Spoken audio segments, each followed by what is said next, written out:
Assalamualaikum warahmatullahi wabarakatuh. Perkenalkan, saya Ibu Winanti Cahyani Sugesti.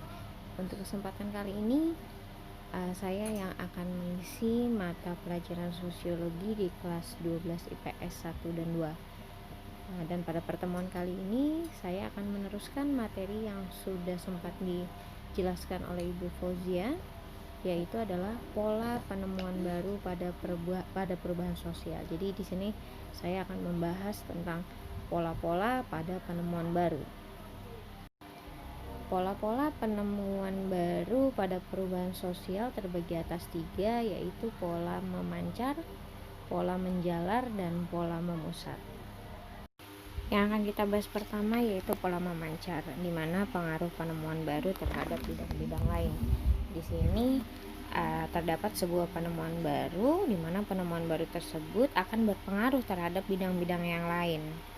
Berikut contohnya. Contoh dari pola memancar yang pertama yaitu di sini penemuan barunya yaitu berupa teknologi. Dari penemuan baru berupa teknologi akan berpengaruh terhadap bidang-bidang lain. Contohnya di sini yang pertama adalah bidang pendidikan, di mana yang tadinya pendidikan atau sistem belajar mengajar itu dilakukan secara tatap muka, ketika adanya virus corona, akhirnya proses belajar mengajar dilakukan secara daring yang otomatis menggunakan teknologi. Kemudian dari teknologi juga berpengaruh di bidang komunikasi, di mana yang tadinya seseorang ketika ingin berkomunikasi dengan orang lain mereka harus bertatap muka, berbicara secara langsung. Namun ketika adanya teknologi, cara berkomunikasi orang perorangan mulai berubah, di mana pola komunikasi yang tercipta yaitu melalui gadget atau sarana komunikasi seperti handphone, telepon, ataupun berupa email. Kemudian kita lanjut di bidang kesenian, di mana pada zaman dulu sebelum adanya teknologi, ketika orang ingin menyaksikan kesenian, biasanya berupa wayang kulit atau pertunjukan ketoprak atau pertunjukan musik. Orang yang ingin menikmati kesenian biasanya mereka langsung datang ke tempat di mana kesenian tersebut berlangsung. Namun ketika adanya teknologi, kesenian pun berubah, di mana yang tadinya orang harus datang langsung ke tempat kesenian tersebut berlangsung, mereka akhirnya dapat menikmati kesenian tersebut lewat televisi ataupun lewat media YouTube. Dan yang terakhir di sini adalah di bidang informasi. Jauh sebelum ditemukannya teknologi, ketika seseorang ingin mendapatkan informasi, biasanya didapatkan melalui surat kabar atau media cetak. Namun ketika muncul yang namanya teknologi, seseorang dapat memperoleh informasi itu bisa melalui televisi, radio, media sosial, dan lain-lain. Kemudian kita lanjut pada pola menjalar, di mana perubahan menjalar akibat penemuan baru. Kalau tadi di pola memancar itu adalah penemuan baru yang berpengaruh terhadap bidang lain, sedangkan di pola menjalar perubahan akan terjadi terus-menerus akibat adanya suatu penemuan baru.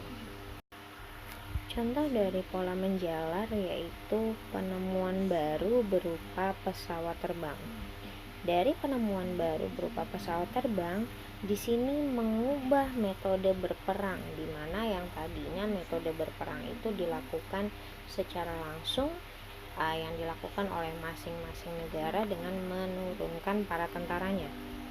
Namun kemudian ketika ditemukannya pesawat, mereka menciptakan pesawat tempur. Berperang tidak lagi dilakukan dengan kontak langsung, tapi dilakukan dengan pesawat tempur yang dipersenjatai untuk menggempur lawan. Kemudian yang berubah selain metode berperang karena ditemukannya pesawat, juga yang berubah di sini adalah adanya perbedaan antara negara maju dengan negara kecil, di mana negara maju pasti memiliki angkatan udara atau pesawat-pesawat canggih yang menopang daripada keamanan atau menjaga stabilitas negara mereka. Sedangkan negara-negara kecil biasanya mereka untuk membeli pesawat terbang itu sangat kecil, sehingga di sini yang berubah adalah dari adanya pesawat terbang ini mampu memperlihatkan perbedaan antara negara maju dengan negara kecil. Dilanjutkan pada pola memusat, yaitu beberapa penemuan baru mengakibatkan satu jenis perubahan. Kalau tadi satu jenis perubahan menciptakan berbagai perubahan. Kalau di pola memusat di sini satu jenis perubahan mengakibatkan penemuan baru. Contoh dari pola memusat di sini adalah ditemukannya pesawat terbang, kemudian ditemukannya mobil, kemudian penemuan baru berupa sepeda motor. Di sini dari penemuan-penemuan baru ini mengakibatkan satu jenis perubahan, yaitu adalah semakin efisiennya gerak manusia. Kemudian selain contoh ini, misalnya juga ditemukannya internet dan handphone, di mana penemuan berupa internet dan handphone ini menyebabkan perubahan, yaitu memudahkan manusia dalam hal komunikasi dan gaya hidup. Selanjutnya kita akan membahas materi selanjutnya, yaitu tentang bentuk-bentuk dari perubahan sosial. Ibarat sebuah roda yang berputar. Begitulah pepatah lama menjelaskan kehidupan manusia di dunia. Manusia tidak dapat menghindari perubahan sosial karena kehidupan manusia selalu mengalami perkembangan. Dalam pembahasan kali ini, kita akan menelaah lebih dalam tentang bentuk-bentuk perubahan sosial.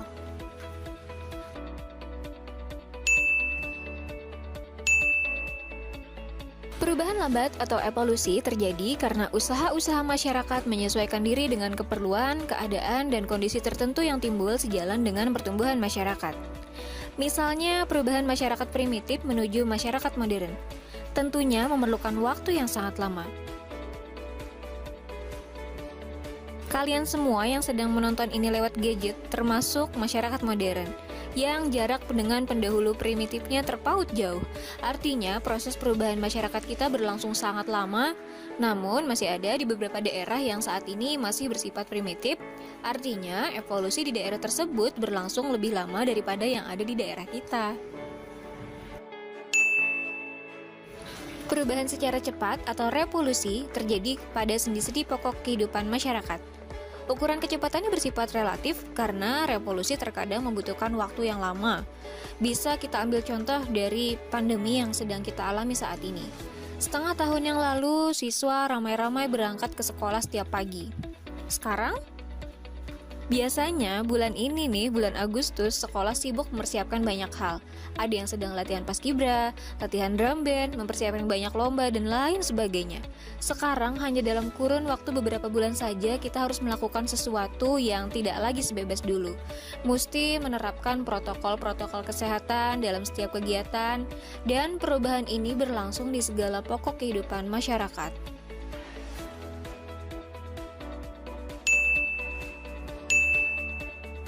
Perubahan kecil berarti perubahan hanya berdampak kecil, tidak membawa pengaruh langsung bagi masyarakat luas. Perubahan kecil biasanya hanya mempengaruhi kebutuhan-kebutuhan sekunder yang sifatnya komplement atau sebagai pelengkap. Misalnya sekelompok orang pecinta budaya Korea. Akibatnya, banyak bermunculan store yang menjual pakaian bergaya Korea, kafe-kafe dengan menu Korea, dan style-style rambut serta make-up anak muda yang meniru style Korea. Apabila selera masyarakat tentang budaya Korea berubah, tidak akan berpengaruh besar pada kehidupan masyarakat. Perubahan besar merupakan perubahan yang dapat memberi pengaruh luas dalam masyarakat, termasuk membawa perubahan pada lembaga kemasyarakatan. Contohnya adalah penggunaan teknologi. Kayaknya sekarang banyak hal yang serba online ya, bukan hanya sekolah online, tapi daftar sekolah juga online, belanja online, ojek online, cari jodoh online, bahkan dikasih tugas pun nyari jawabannya lewat online. Bener-bener dah, otaknya pun sampai jadi otak online.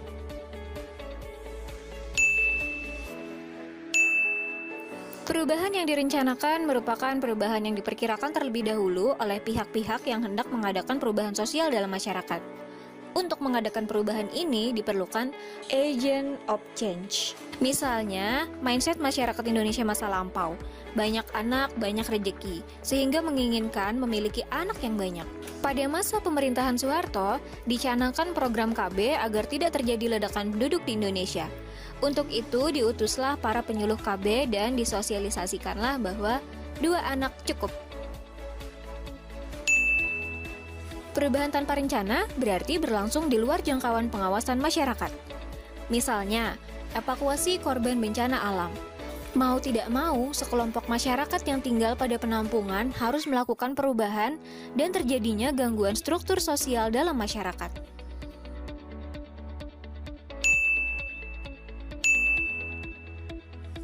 Coba perhatikan gambar berikut.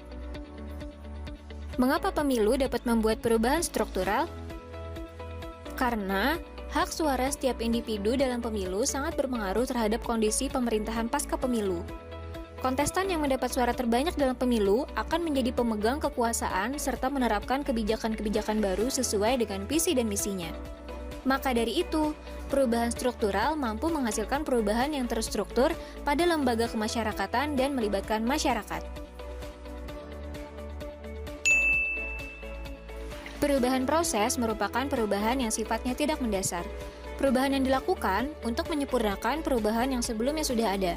Misalnya, kurikulum yang telah diterapkan di sekolah terus dilakukan pembaruan agar menyesuaikan dengan kondisi terkini dan demi kualitas pendidikan yang lebih baik.